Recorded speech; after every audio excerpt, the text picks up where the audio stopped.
하루는 어떻게 지냈나요? 안녕하세요. 저는 책 속에서 여행하는 아이디 그룹여행입니다. 이 시간에 우리가 같이 여행할 글읽기는 책 제목 사슴벌레식 문답 지은이 권여선 프롤로그를 읽어보겠습니다. 안녕 사슴벌레. 처음 이 소설을 구상했을 때 제목은 강촌여행 또는 생일여행이었다.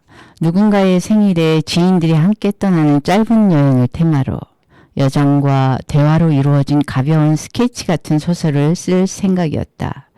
이렇게 한없이 기억을 후벼 파는 이야기를 쓸 생각은 없었다. 쓰면서 화자인 나가 내 의도만큼 경쾌하게 움직여주지 않는 게 느껴졌다. 언제부터인가 화자인 나도 실제인 나도 기억의 애매한 늪지에 빠져 흐느적대면서 소설은 기이하게 틈을 벌리기 시작했다. 소설은 여행 이전과 이후로 갈라졌고 그렇게 분기점이 된 강촌 여행 위로 어두운 안개가 뒤덮였다. 나는 이 소설이 절대 가벼운 스케치로 끝나지 않으리라는 불안감이 휩싸였고 어느덧 제목도 강가에는 안개가로 바뀌었다. 나는 내가 무엇을 쓰려고 하는지 모르는 채 쓰다 말다 했다. 그들은 각자 그저 살려고 했을 뿐인데 그 삶이, 그 선택이, 그 경로가 그들 위에 의미심장하게 들이오는 요망한 슬픔에 대해 생각하는 시간이 길었다. 여러 감정들이 충돌했고 여러 입장들이 뒤섞였고 여러 관념들이 부유했다. 나는 이 소설을 끝내 완성할 수 없으리라 생각했다. 그러다 2017년 9월 11일의 일기가 이 소설을 구원했다. 그때 나는 토지문화관에 머물러 있었는데 거기서 여기까지 기어오기가 이토록 오래 걸렸다는 듯 5년 전에 사슴벌레가 내게 왔다. 아래의 일기는 사슴벌레식 문답에 나오는 중요한 장면과 거의 흡사하다. 점심 먹으러 식당에 갔을 때 비 작가가 어젯밤 방에서 커다란 사슴벌레를 발견하고 어찌어찌 처리한 얘기. 이 일기를 읽고 나서 소설 제목은 사슴벌레식 문답으로 바뀌었고 나는 이 소설을 완성할 수 있을지 모른다는 희망을 품었다. 비어있는 부분, 놓쳐버린 자리를 메우기 위해 상상하고 기억하고 쓰고 지우는 모든 순간들이 결코 행복했다고는 말할 수 없다. 쓸 때에도 살 때에도 나는 희망이 행복과는 별 관계가 없다고 느낀다. 희망은 오로지 시간과 관계하며 그리하여 결국 의미와만 관계한다. 의미의 그물이 성기거나 찢겨 아무 내용도 건져 올리지 못할 때 나는 절망한다. 그렇게 내가 절망하고 있을 때 뒤집힌 사슴벌레가 결정적인 그물코를 내놓았고 나는 그걸 받아 미친 듯이 들락날락 우왕좌왕하며 한 코 한 코 키워나갔다. 하지만 나는 아직도 이 소설에서 내가 무슨 말을 하고 싶었는지 알 수가 없다. 다행히 그건 조금도 중요하지 않다.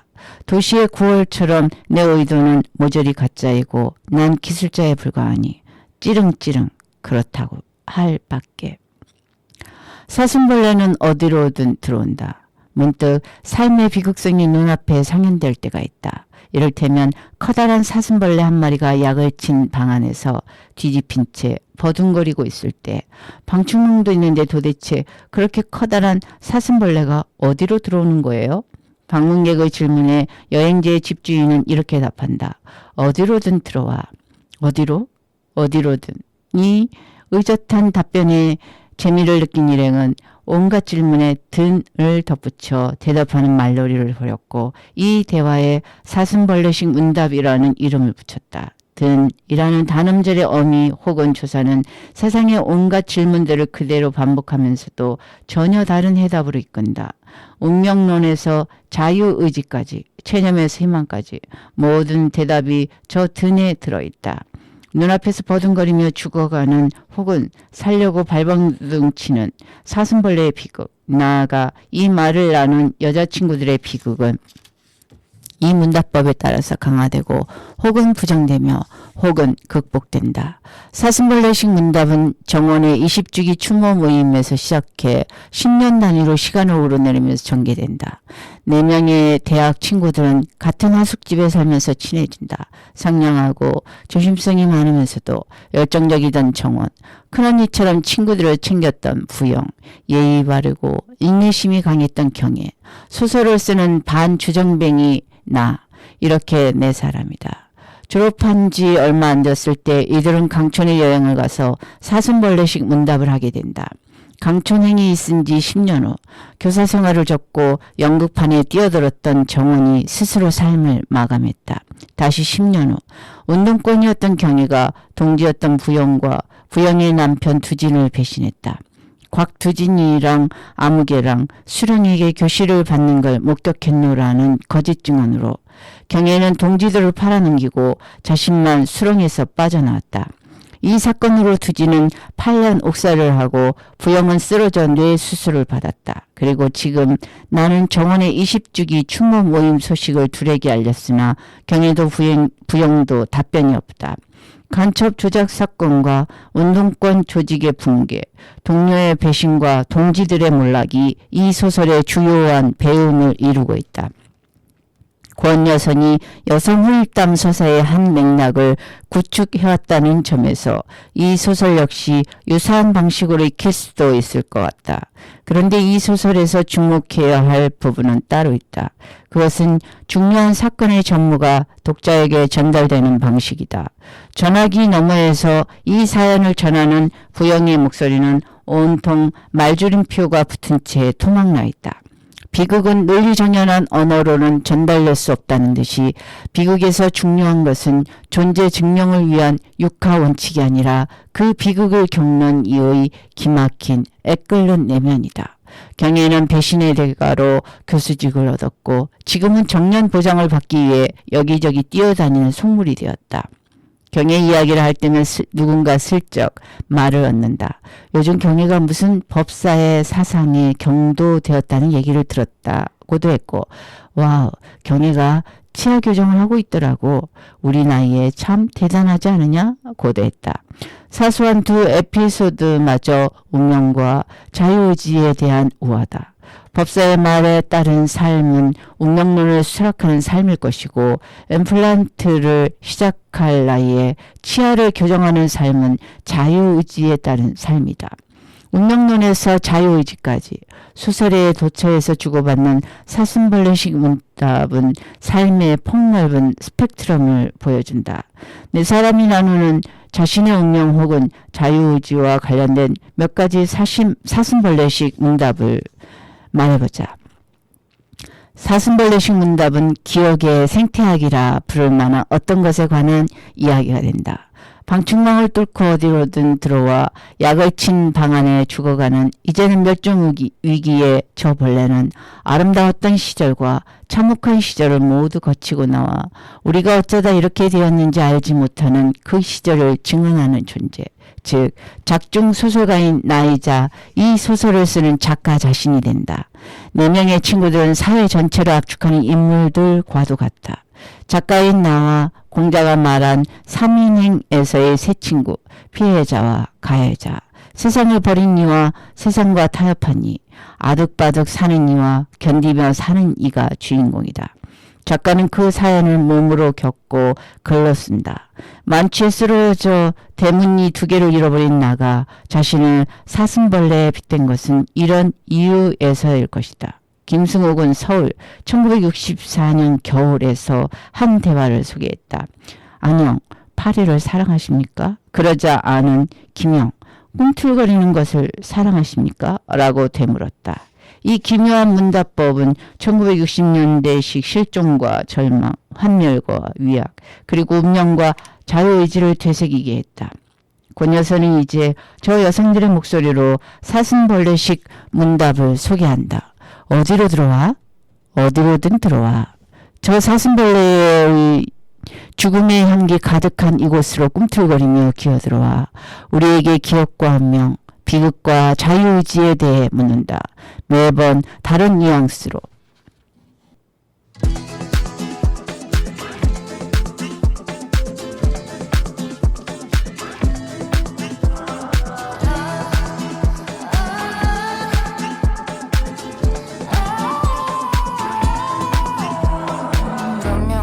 나녀도 또 들어가두면 we break it I'm no bigger than the girl next door 무다서면 we fake it No white color 근데 얜 좀 처음 put names in their places 모든 시선들은 날 따라와 but we ain't even famous Don't you try me, I want some more Don't you play me, we on the floor Don't you try me, I want some more We ain't even famous Don't you try me, I want some more Don't you play me, we on the floor Don't you try me, I want some more We ain't even famous Money don't make friends, only got my fam Pull up in my M's and I make the money dance Funny how it goes, but this is how it ends This is how I live by the name Taj I ain't even famous 다들 날 보면 no they say less My kit and my whip is the latest 내가 진주라니 my blow by name is the greatest When I look to the bright, I be getting what I need. Those things I've got, think it's going to my head. Now you're looking when I dance. Take a quick pic for your friend. 내 이름 알아둬. 분명 나쁜 너의 아니어도 또 들어가두면 we break it. I'm no bigger than the girl next door. 무대 서면 we fake it. No white color 근데 얜 좀 wanna put men's in their places. 모든 시선들은 날 따라와 but we ain't even famous. I'm stacking my dollars 난 불부터 달러 초록빛깔 컬러 감출 수 없어 나잖아 bitch Not even famous but they wanna be us 같은 공기지만 우리 남자는 rich 비교 말어 걔는 전부 cool 똑같은 거를 do I do it better 말해 뭐해 I'm a trendsetter all day I show 'em 끝없는 check 작은 네 말이 When I look to the bright, I be getting what I need. Those things I've got, think it's going to my head. Now you're looking when I dance. Take a quick pic for your friend. 내 이름 알아둬.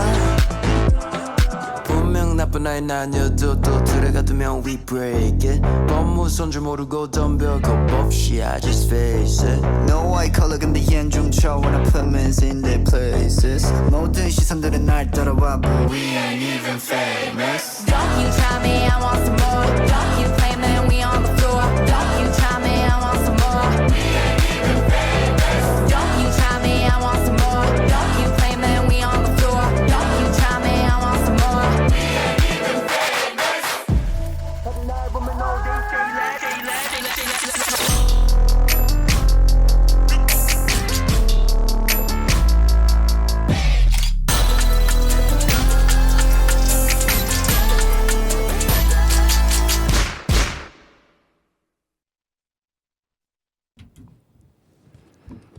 정원의 20주기 추모 모임 단체 대화방에 나는 부영과 경혜를 초청했다. 둘 다 들어와서 인사도 하지 않고 메시지를 올리지도 않았다. 다른 사람이 메시지를 읽는 것 같지도 않더니 잠시 뒤 경혜가 대화방을 나갔다는 알림이 떴다. 그럴 줄 알았지만 그럴 줄 모르기도 했다. 나는 부영이 먼저 나갈 줄 알았는데 뜻밖에도 부영은 계속 나가지 않고 있었다. 그게 대화방을 나가지 않겠다는 의지처럼 생각되진 않았다. 나가는 최소한의 행위도 하지 않는 방치나 무시 또는 자신이 초청되었다는 사실에 대한 완전한 망각 같았다. 그렇게 부영은 끝까지 메시지를 읽지 않은 1의 숫자로 남아있었다. 올해에도 정원의 추모 모임에 간 사람은 나 혼자였다. 20주기라 그런지 그동안 나오지 않던 정원의 대학 때 서클 친구들과 대학원 친구들도 몇 나왔다. 무슨 얘기 끝에 대학원 친구들 중 하나가 고경혜 선생은 안 왔네요. 했다. 그 친구는 고 선생과 같은 대학에 재직하고 있다고. 정원 씨하고 고 선생이 아는 사이인 줄 몰랐다고. 세상이 이렇게 좁다고. 둘이 어떻게 아는 사이죠? 하고 물었다. 아무도 대답하지 않았다. 대답할 사람이 나밖에 없었다. 나는 같이 하숙한 사이라고 말했다. 아, 하숙. 그렇구나. 그 친구가 고개를 끄덕였다. 다른 친구 하나가 갑자기 생각난 듯 참, 그 대학 법인화 문제로 말이 많았다고 하던데. 누구 통해서 들으니까 고 선생이 정년 부장이 안 돼서 여기저기 뛰어다니며 알아보고 다닌다고 하더라고요. 했다. 그건 아마 잘 해결됐을 거예요. 하고 앞서 얘기한 친구가 말했다. 내 앞에 뚱하게 앉아있던 서클 친구가 내 쪽으로 고개를 돌리고 지금 말한 고경혜 선생이 제가 아는 고경혜가 맞겠죠? 동양사학과 고경혜라고 물었다. 나는 얼른 맞는다고 대답했다. 그 고경혜가 그 고경혜라고. 그 친구는 살짝 표정을 일그러뜨리더니 조심스러운 말투로 요즘 경혜가 무슨 법사의 사생에 경도되었다는 얘기를 들었다고. 또 무슨 포럼에 참석해서 발표를 했다는 얘기도 들었다고. 어떻게 그럴 수 있는지 도저히 믿기지 않는다고 했다. 나는 애매하게 고개를 끄덕였다. 그 법사가 누구인지, 그 포럼이 어떤 포럼인지 자세히는 몰랐지만 묻지 않아도 알 것 같았다. 모임은 1시간 만에 끝났고 뒤풀이는 없었다. 아는 사람끼리 각자 뒤풀이를 하는지 몰라도 아무도 내게 같이 가자고 하지 않았다. 같이 가자고 했어도 가지 않았을 것이다. 아니, 잘 모르겠다. 간곡히 권했으면 갔을지도 모르겠다. 나는 정은과 학과 동기도 아니었고 서클 동료도 아니었고 대학원과도 무관했다. 그저 같이 하숙한 사이였을 뿐이었다. 경혜와 부영이 있었다면 셋이 뒤풀이를 했을 것이다. 돌아오는 길에 생각해보니 정원의 추모 모임에서 정원에 대한 얘기는 거의 듣지 못하고 경혜에 대한 이야기만 잔뜩 듣다 온 것 같았다. 집 근처 전철역에 내려 부영에게 전화해봤지만 받지 않았다. 정원의 추모 모임에 다녀왔다는 문자를 보내려다 말았다. 경혜에게는 전화하지 않았다. 10년 전 그 사건 이후로 나는 한 번도 경혜에게 전화한 적이 없다. 경혜도 내게 전화하지 않았다. 그런데 왜 나는 10년 만에 정원의 추모 모임 단체 대화방에 경혜를 초청했을까? 모르겠다. 나는 휴대전화를 꼭 쥔 채 결국 아무데도 전화할 데가 없다는 사실을 깨닫고 오래전처럼 쓸쓸해졌다. 지방에서 서울로 올라온 대학 신입생들은 낯선 공간에 던져진 새끼오리들처럼 초창기에 대학가에서 함께 지낸 친구들을 오래도록 잊지 못한다. 신입생 시절 우리넷은 같은 하숙집에 들어 2명씩 같은 방을 썼다. 부영과 정원이 2층 끝방에 살았고 그 옆방에 경혜와 내가 살았다. 그래서 술을 마시고 떠들썩하게 놀 때면 늘 끝방인 부영과 정원의 방에서 놀았다.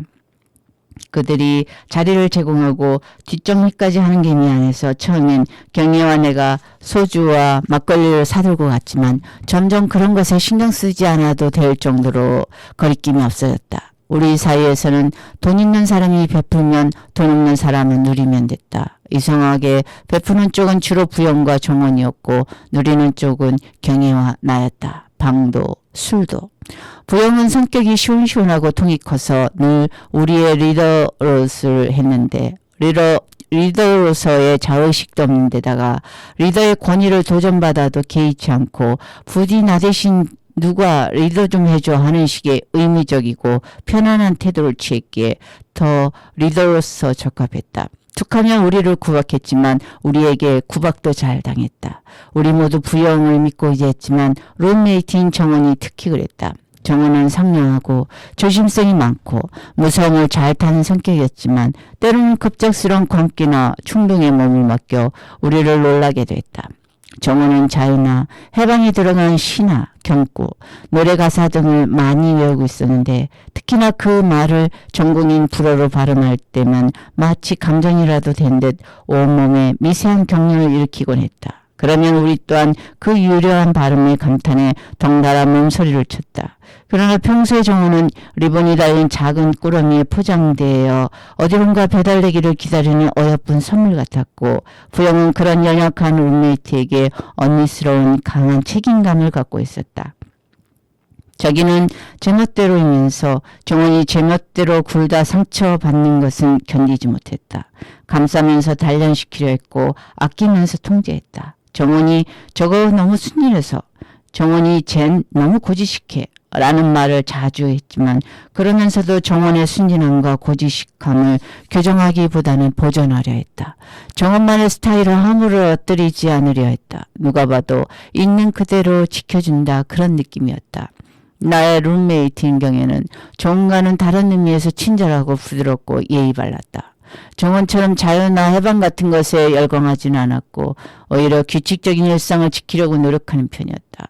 자기 얘기를 별로 하지 않고 존재감을 드러내지 않아 처음에는 선뜻 가까워지기 어려웠지만 침착하고 인내심이 강한 데다 나의 퇴폐적이고 불규칙한 생활을 가능한 한 용인해주고 내 궤벽도 잘 받아주는 편이라 같이 사는데 큰 문제가 없었다. 그럼에도 아니 그래서인지 몰라도 어느 순간 얘가 나를 참아주고 있구나. 묵묵히 견디고 있어 하는 느낌이 강하게 엄습할 때면 나는 숨이 막힐 만큼 높고 단단한 벽을 느끼곤 했다. 하지만 당시에 나는 무턱대고 믿었다. 뭐니 해도 우리는 룸메이트인데다가 어쩌면 경애와 대척되는 나의 엉망진창인 삶의 방식이 경애의 높고 단단한 외벽을 뚫고 부영과 정원을 모르는 경애만의 어떤 내밀한 지점으로 파고 들어가는 치트키가 될 수도 있다고 말이다. 예를 들어 나는 경희가 두 손을 꼭 잡고 입가를 천천히 올려 미소 짓는 게 엄청난 당황의 표식인 것도 알았고 웬만하면 놀란 티를 내지 않는 경희가 진심으로 놀라면 표정은 굳은 채로 두 눈썹만 들썩들썩 누가 보면 기분 좋은 일이라도 있는 듯이 기묘하게 춤추는 것도 알았다. 무엇보다 좋지 않은 일을 당했을 때면 면벽을 하고 약간 돌출한 입을 오물거리면서 집요하게 자기만을 탓하고 용서를 비는 기도를 하는 것도 알았다. 누가 봐도 경혜는 남에게 나쁜 짓을 하지 않을 애였지만 그래서 나는 혹시라도 경혜가 나쁜 짓을 하게 되면 절대 스스로 인정하지 않을 것도 알았던 것 같다. 나로 말하자면 대학에 입학하면서 갑자기 주어진 자유를 감당 못하고 분방하고 무책임한 생활에 빠져들었다. 수업은 거의 빼먹다시피 하고 모든 시위와 토론, 뒤풀이에 꼬박꼬박 참석했고 밤늦게 하숙집에 돌아와서도 누구든 붙잡고 더 마시려 했다. 처음엔 넷이 같이 마시다 결국 내 앞에 남는 상대는 하나였는데 부영이 마셔주다 정원에게 물려주고 정원이 마셔주다 힘이 붙이면 경혜가 마셔주는 식의 내 음주 상대 노역이 거의 일주일 주기로 되풀이되곤 했다.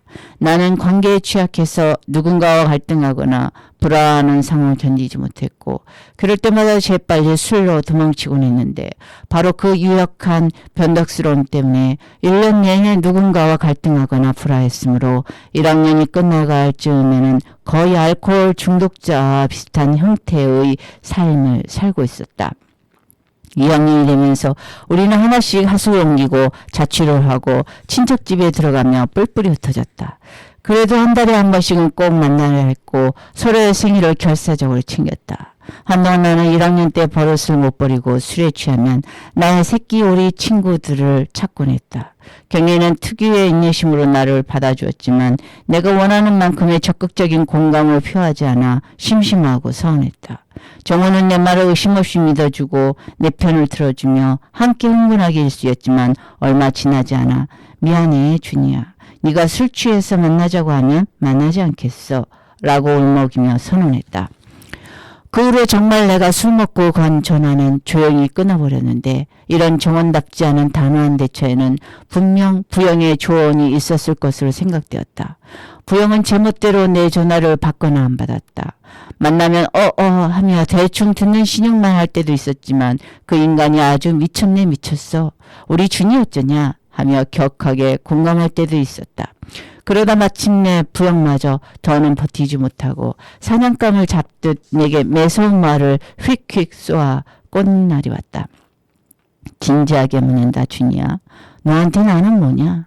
정원이하고 경희는 뭐냐? 너는 진짜 술 먹으면 궁중비화에 나오는 이상한 예시나 상궁들 있지? 딱 그렇다. 갈등과 암투만 먹고 사는 인간 같다. 거기에 상관없는 우리까지 휘몰아 넣는다. 준이 너도 잘 알면서 그런다. 어렸을 때 아무도 안 받아줘서 뒤늦게 응석 부리는 걸 알겠는데 한 1년 반 했으면 됐지. 우리 이제 곧 3학년이 될 텐데 더 질질 끌래? 그래? 너도 뭐 언젠가는 질릴 날이 오겠지. 난 그래서 별로 네 걱정은 안 한다. 너는 잘 살 거야. 종합하면 이런 유지의 말들이었다. 아, 세상 무서운 년. 나는 술 먹고 점점 부영에게 뿐 아니라 누구에게도 전화하지 않게 되었다. 공중전화 앞에 줄을 섰다가도 내 차례가 되면 쓸쓸히 돌아서곤 했다. 누가 그런 사람이 되고 싶었을까? 갈등과 암투만을 먹고 사는 인간이. 새끼오리 친구들에게 전화를 못하게 된 후로 나는 술 먹고 자주 다쳤다. 낯선 고립감이 이리저리 쓸리면서 신체의 균형을 망가뜨리는 것 같았다. 술에서 깨고 나면 어딘가 욱신거렸고 팔꿈치나 무릎에 피딱지가 앉아 있었다. 어렸을 때의 다친 마음이 뒤늦게 몸으로 드러나는 것 같았다. 하지만 부영이 말대로 응석바지였던 나는 살아남았고 부영이 그토록 지키려 했던 정원은 어떤 응석도 없이 갔다. 그리고 정원이 떠난 지 20년 되는 날 밤 오래전에 내 못된 술버릇이 모조리 도졌다.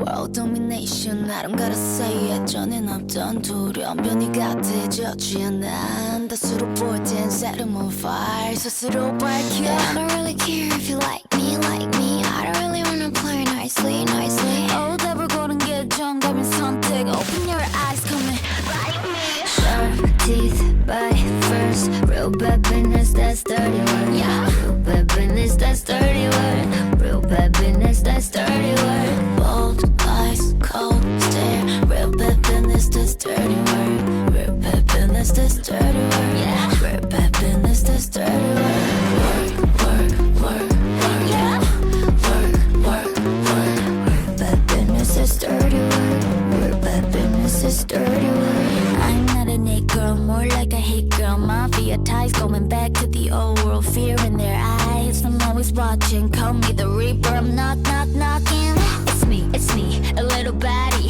Just cause I'm pretty doesn't mean I don't do hard things Hard things make me feel like a thunder Let me think more than how to know like it Sharp eyes, fierce look Real bad business, that's dirty work Real bad business, that's dirty work Real bad business, that's dirty work Hold tight, get tough Real bad business, that's dirty work Real bad business, that's dirty work Real bad business, that's dirty work What don't see you as a threat 얄팍한 프로 따윈 한 겹에 glass 내 맘대로 해 깨트리네 쉽게 난 두 발로 그 위를 pass yeah You got the dust let him talk about it Curl up the moon let him know about it 번뇌를 깨우는 음료 속에 두 눈을 봐 we already found it Drop it low low low low low low Work it out Drop it low low low low low low Work it out Drop it low low low low low low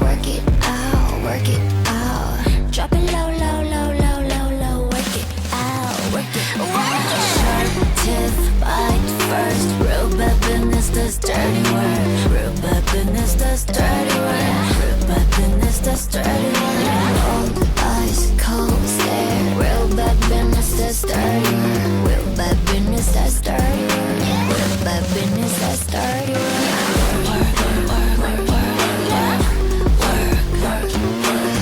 Bad business, that's dirty work. Real bad business, that's dirty work. Real bad business, that's dirty work. Real bad business, that's dirty work.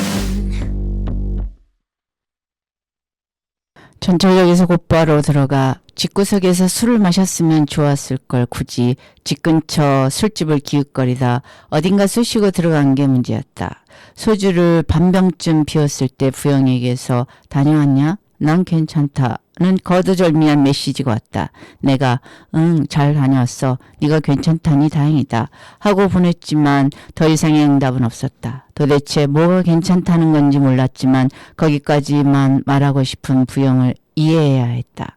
여기서 그만 멈춰야 한다는 걸 알면서도 남은 소주를 비우는 동안 몇 번이나 부영에게 보낼 메시지를 작성했다. 지웠다 했다. 부영아, 잠 못 자는 증상은 나았니? 두진 씨는 나와서 어쩌고 있니? 두진 씨는 무슨 일을 하고 있니? 무슨 일을 할 수나 있니? 이제 검은 양복들은 사라졌니? 부영아, 경혜가 무슨 법사의 사상에 경도되었단다. 나는 모르는데 너는 그 법사를 아니? 부영아, 무슨 포럼은 아니? 거기서 경혜가 무슨 발표를 했는지 아니? 소주 한 병을 새로 시키면서 혹시라도 술에 취해 부영에게 전화를 걸거나 이상한 메시지를 보내게 될까봐 휴대전화를 종료해 가방 깊숙이 넣었다. 2년 전까지만 해도 그러니까 두진 씨가 풀려나기 전까지만 해도 나는 부영과 두어 달에 한 번씩은 통화를 하고 지내는 사이였다. 그중 부영은 준이야 내가 요새 잠을 못 잔다고 했다. 머리 수술하고 나서는 그렇게 밤낮 없이 잠을 잤다는데 그때 미리 다 자둬서 그런지 죽어도 잠이 안 온단다. 잠이 안 오면 곽두진 생각보다 정원이 생각이 그렇게 난다. 그 말을 들었을 때 나는 30년 전 우리 넷이 함께 강촌으로 갔던 1박 2일 여행을 떠올렸다. 내가 요새 잠을 못 자주니야. 그때 그 말을 한 사람 부영이 아니라 경혜였고 그날 밤 경혜는 결국 한숨도 못 자고 동이 트자마자 밖으로 나가 강변을 하염없이 돌아다녔다고 했다. 강가에는 안개가 가득했다고 했다. 그리고 여행에서 돌아오고 얼마 지나지 않아 경혜는 소리 소문도 없이 일본으로 건너갔다. 나중에 알게 된 사실이지만 경혜는 그때 어떤 사건에 연루돼 급히 도피해야 했다. 일본의 지인이 마련해주는 인신처는 학생들이 모두 빠져나간 겨울방학의 대학 기숙사였다고 했다. 텅 빈 기숙사 건물의 차디찬 구석방에서 경혜는 불도 켜지 못하고 전기 매트와 굳은 식빵으로 한 달을 인기척 없이 버티며 지내야 했다. 그때 경혜는 그동안 한국에서 못 잔 잠을 몰아자듯 한 달 내내 밤낮 없이 잠만 잤다고 했다. 30년 전 그 여행 이야기는 중국집에서 짜장면을 먹다가 나왔던 것 같다. 버스로 한 정거장 거리에서 하숙하는 부영과 내가 슬리퍼를 끌고 만나 왕도장인지 신상각인지에 갔고 근처에서 자취하는 경혜를 불러냈다. 돌아오는 일요일 경혜의 27번째 생일이었으므로 우리는 자연스레 그날 저녁에 어디서 뭘 먹으면 좋을지를 얘기했다. 생일 모임 멤버는 당연히 정훈까지 포함해 내실 예정이었다. 일요일 저녁이면 하숙촌 근처 술집이나 고깃집이 바글바글 할 텐데 그러게 누구라도 번듯한 자취방이 있으면 방에서 고기를 구워 먹으면 좋을 텐데 그런 얘기를 하다 부영이 문득 여행 이야기를 꺼냈다. 대성리나 강촌 같은 데 가서 고기를 구워 먹자고. 술 먹고 바로 오기 그러니까 하룻밤 자고 오면 어떻겠느냐고. 경희가 말도 안 돼 했고 내가 너무 충동적이야 했지만 따져보니 실현 가능성이 없는 것도 아니었다. 경혜는 3년 다닌 회사를 그만둔 지 얼마 안 되었고 부영은 이런저런 단체일로 바빴지만 시간은 어느 정도 자유로운 편이었다. 나는 반년째 누군가의 자서전 대필 작업을 하고 있었는데 녹취를 푸는 일이 남아있었지만 인터뷰는 끝난 상태였다. 문제는 정훈이었다. 사대를 졸업하고 곧바로 발령받아 중등교사가 된 정훈은 그의 초까지만 해도 우리 중 가장 확실하고 착실한 삶을 살고 있었다. 그러다 어느 날 갑자기 연극을 하겠다는 뜬금없는 꿈을 품고 제발 휴직을 하라는 우리 셋의 일치된 충고를 무시하고 교직을 단번에 때려치우더니 예술대학원 입학을 목표로 돈독이 오른 사람처럼 주중이고 주말이고 가리지 않고 온갖 가해와 알바를 뛰면서 교사 월급의 서너 배 이상을 벌고 있었다. 정원이는 스케줄이 안 될 걸 하는 내 말에 부영이 정원이 지난주에 주말 과외 끊겼다더라 했다. 어머 어떡해 하고 경혜가 걱정했다. 아니 뭐 정훈이 말로는 연기 공부도 하고 대학원 스타디도 시작할 예정이었는데 잘 됐다고 하더라. 벌써 새로 구하지는 못했을걸? 우리는 그러면 얼른 연락을 해보자고 했고 공중전화로 전화를 걸고 돌아온 부영이 싱글싱글 웃으며 말했다. 정원이 이거 오래 굶주렸네. 난리 발광 났다. 아주 지 생일이다. 난리 발광. 부영은 정확히 그렇게 말했다. 나는 요즘 대화방에서 정체불명의 생물체가 좋아서 미친 듯이 움직이는 모양의 이모티콘을 보면 직접 보지도 않은 그날의 정원이 떠오른다. 자유인지 해방인지 모를 마법의 버튼이 눌려 난리 발광난 정원의 모습이. 그리고 그 여행을 생각하면 내가 직접 보지는 못했지만 정원에게서 전해들은 사슴벌레 이야기가 가장 먼저 떠오른다. 강촌 마을 숙소에 도착해 커다란 방에 짐을 들여놓고 정훈과 내가 뒷마당에서 강을 바라보고 있을 때였다. 정훈이 숙소방을 비질하다 커다란 벌레를 발견한 얘기를 했다. 처음엔 휴지로 감싸서 밖에 내놓으려고 했으나 벌레가 너무 크고 우람해서 휴지로 감싸기가 두려워 빗자루로 살살 밀어서 밖으로 쓸어냈다고 했다. 그런데 빗자루에 닿을 때마다 벌레가 하고 말하는데 숙소 주인 여자가 지나가다 듣고 깜짝 놀라 물었다. 방에 벌레 많아? 약을 쳤는데 많진 않고요. 무지하게 큰 벌레 한 마리가 있더라고요. 정원이 벌레의 크기와 생김새를 설명하자 주인이 고개를 끄덕이며 말했다. 사슴벌레네. 그럴 땐 비닐봉다리 있지? 비닐봉다리에 쌀쌀 기어 들어오게 유인해서 바깥에 떨궈주면 돼. 아, 그런 방법이 있었네요. 그런데 방충망도 있는데 도대체 그렇게 커다란 사슴벌레가 어디로 들어오는 거예요? 정원의 질문에 주인이 잠시 생각하는 눈치더니 이내 득도한 듯 인자한 얼굴로 대답했다. 어디로든 들어와. 그리고 가버렸다. 사슴벌레를 대변하는 듯한 그 말에 나는 실로 감탄했다. 너 어디로 들어와? 물으면 어디로든 들어와. 대답하는 사슴벌레의 의젓한 말투가 들리는 듯했다. 마치 가부좌라도 튼 듯한 점잖은 자세로. 그런데 나의 상상과 달리 정원의 말에 따르면 방에 있던 사슴벌레는 몸이 뒤집힌 채 계속 버둥거리며 빠른 속도로 움직여 다녔다고 했다. 약을 쳐서 그랬나 봐. 정원이 사슴벌레 빙이 된 듯 양 손가락을 바르르 떨며 말했다. 그렇다면 하고 내가 말했다. 사슴벌레의 등에 작은 휴지를 대고 양쪽 다리에 빗자루 쌀이를 몇 개씩 매달아 너 대신 청소를 시켰으면 어땠을까? 정원이 어이없다는 표정을 지었다. 너 어떻게 그렇게 잔인해? 나 어떻게든 그렇게 잔인해. 정원이 씩 웃으며 해보자는 건가 했고 우리는 해보았다. 인간은 무엇으로 사는가? 인간은 무엇으로든 살아. 강철은 어떻게 달려내는가? 강철은 어떻게든 달려야 돼. 너는 왜 연극이 하고 싶어? 나는 왜든 연극이 하고 싶어. 너는 어떤 소설을 쓸 거야? 나는 어떤 소설이든 쓸 거야. 정관하는 이런 대화법을 의젓한 사슴벌레식 문답이라고 부르기로 했다. 뒤집힌 채 버둥거리며 빙빙 도는 구슬픈 사슴벌레의 모습은 살짝 괄호에 넣어두고 저 흐르는 강처럼 의연한 사슴벌레의 말투만을 물려받기로 말이다. 떠오르는 또 다른 장면에서 경혜와 나는 방과 부엌으로 있는 어둑한 공간에서 담배를 피우고 있고 부영과 정원은 환한 방에서 얘기를 나누고 있다.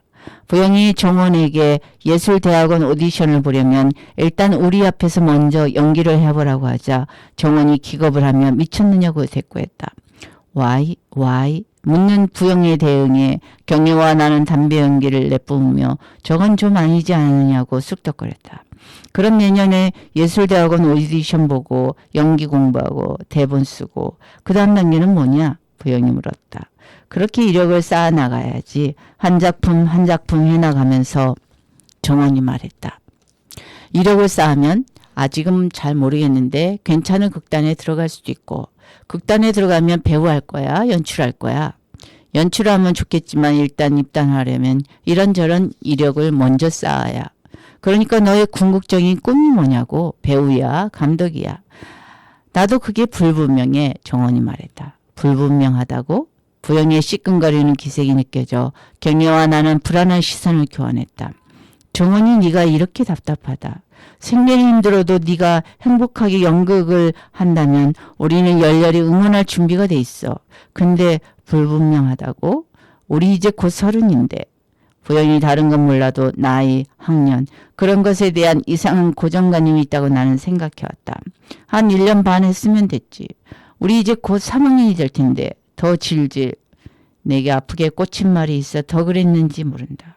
나는 참지 못하고 담배를 준 채 방으로 뛰어들어갔다.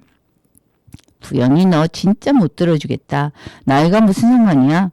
아니 왜? 난 정원이 상태가 궁금해서 그래. 도대체 상이 안 그려지니까. 나도 안 그려져 부영아. 라고 정원이 말했다. 난 그냥 과정이 재미있어. 장면이 하나 있으면 관객들은 쓱 보고 지나가면 그만이지만 그걸 쓸 때는 거기 들어갈 배경, 인물, 구도, 제스처, 대사 그런 거 하나하나 상상하면서 다듬어 가야 되거든. 빈칸을 메우듯이 차근차근 해나가는 그 과정이 난 좋아. 그러면서 알게 되고 느끼게 되고 경험하게 되는 게 너무 좋아. 그렇게 좋기만 하다 아무것도 안 되면 배우 되는 재능 따로 있고 연출이나 감독되는 능력 따로 있다. 둘은 아주 다른 파트라고. 그렇게 느슨하게 꿈만 꾸다 아무것도 안 되고 평생 아마추어로만 살아도 행복하겠냐? 한평생 난 연극한다. 그런 자부심만으로 버틸 수 있어? 정원이 뭐라고 대답하기 전에 내가 소리쳤다. 막 시작하는 단계인데 지금 그런 말이 왜 필요해? 경혜도 슬그머니 들어와 말을 못했다.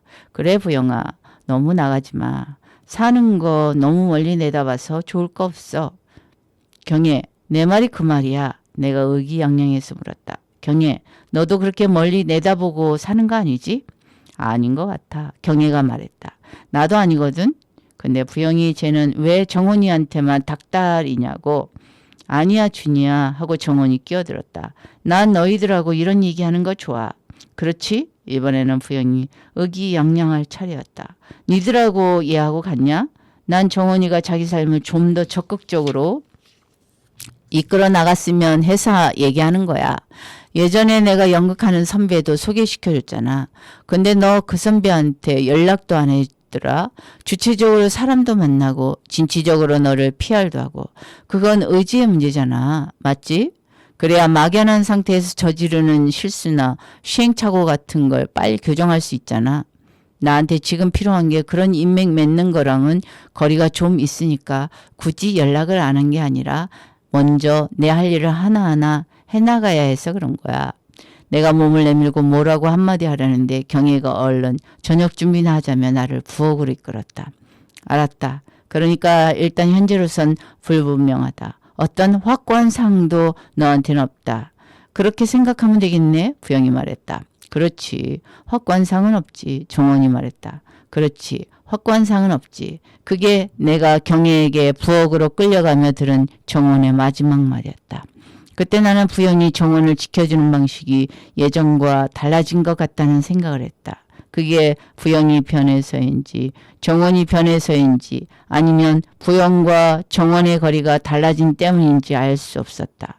어쩌면 그때부터 이미 부영은 자신이 도저히 손쓸 수 없는 먼 곳을 향해 치달려가는 정원을 보며 알 수 없는 불길함에 휩싸였는지도 모르겠다. 그날 삼겹살을 구워 먹고 소주를 마시며 부영이 북한강에서라는 노래를 했던가. 노래에 맞춰 정원이 기괴한 춤 동작을 했던가. 너 부영이 이번에 네 차례라는데 경혜가 물었다. 멀쩡히 잘 다니던 회사는 왜 때려치웠냐? 그냥 이거 정원이보다 더한 년이네. 더 나은 데로 옮기려고 그만둔 거 아니었어? 내가 대신 변명해 주듯 물었다. 아니야. 그냥 그만뒀어. 경혜가 고개를 숙이며 말했다. 와, 진짜 대책이 없구만. 부영이 한탄했다. 그럼 넌 앞으로 어떻게 살고 싶어? 정원이 다감한 목소리로 경혜에게 물었다. 생일이니까 바라는 거 얘기해봐. 지금 제일 바라는 게 뭐야? 내가 지금 바라는 건 경혜가 고개를 들고 숨을 토하듯이 말했다. 모든 관계를 끊고 사는 거. 뭐? 내가 놀라서 소리쳤다. 그럼 우리랑도? 정원이 물었다. 아니 모르겠어. 어디 먼 데로 떠나서 아는 사람이 아무도 없는 데서 그렇게 다 끊고.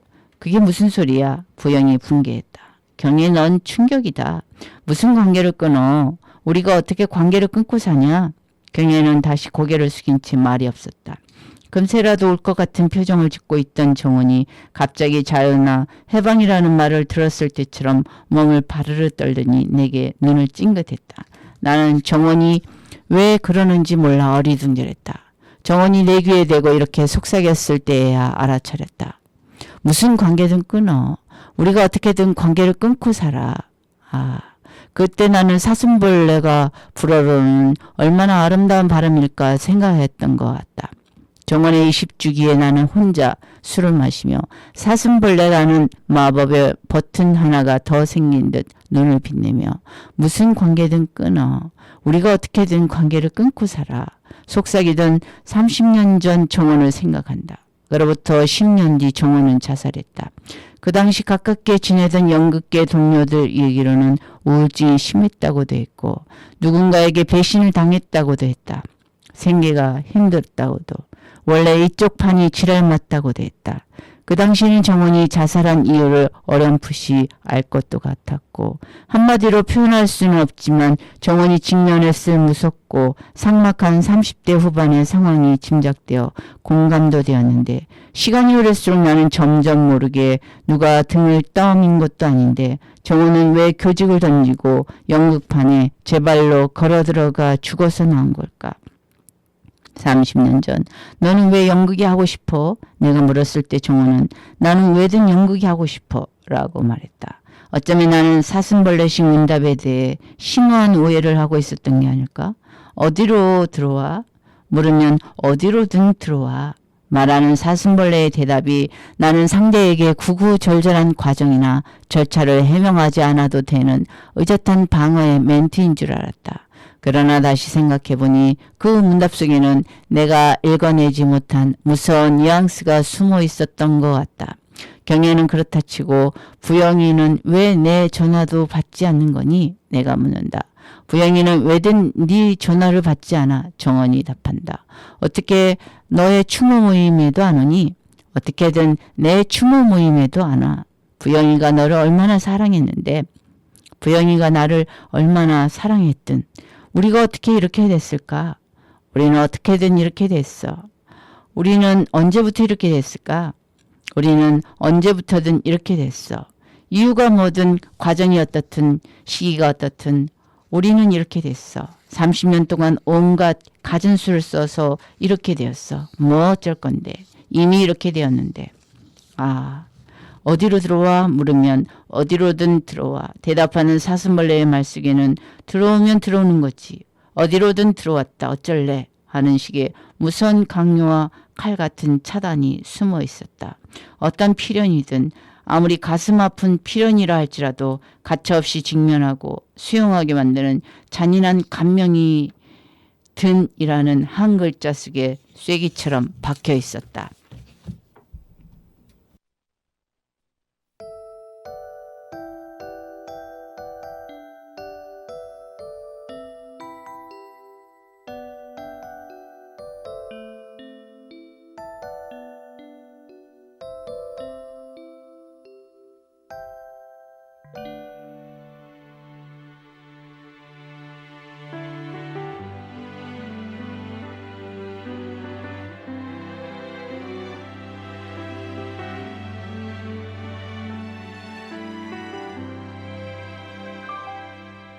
어느새 길어진 그림자를 따라서 따끔해진 어둠 속을 그대와 걷고 있네요. 손을 마주 잡고 그 언제까지라도 함께 있는 것만으로 눈물이 나는 걸요. 바람이 차가워지는 만큼 겨울은 가까워 오네요. 조금씩 이 거리 그 위로 그대를 보내야 했던 계절이 오네요. 지금 모래에 젖는 꽃을 바라보며 함께 있는 이 순간에 내 모든 걸 당신께 주고 싶어. 이런 가슴에 그댈 안아요. 약하기만 한 내가 아니에요. 이렇게 그댈 사랑하는데 그저 내 맘이 이럴 뿐인 거죠.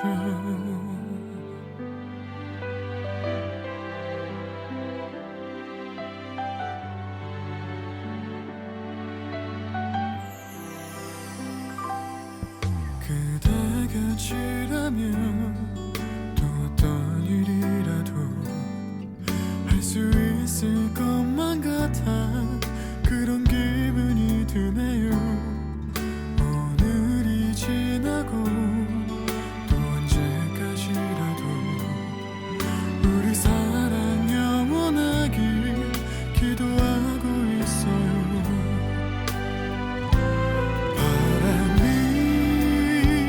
나의 창을 흔들고 어두운 밤마저 깨우면 그대 아픈 기억마저도 내가 다 지워줄게요. 환한 그 미소로 끝없이 내리는 새하얀 눈꽃들로 우리 걷던 이 거리가 어느새 변한 것도 모르는 채 환한 빛으로 물들어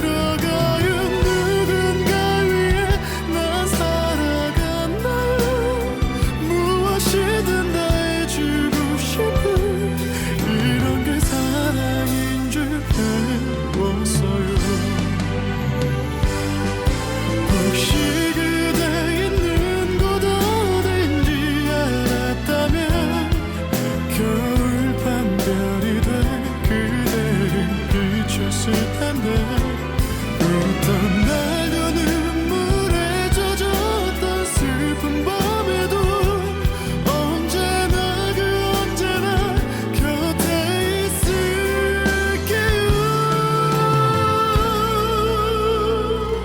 지금 모래에 젖는 꽃을 바라보며 함께 있는 이 순간에 내 모든 걸 당신께 주고 싶어.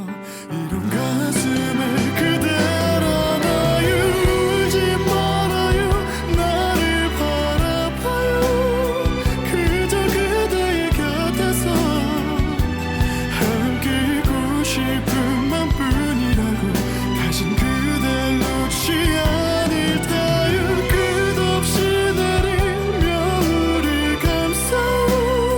거리 가득한 눈꽃 속에서 그대와 내 가슴에 조금씩 작은 추억을 그리네요. 영원히 내 곁에 그대 있어요.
책 제목 사슴벌레식 문답 지은이 권여선. 오늘 글읽기 여행은 어땠나요? 다른 날에 또 다른 구름 여행을 기대하며 이제 몽글몽글 뭉게 구름에서 내려오겠습니다. 저는 부 캐릭터 그룹 여인이었습니다.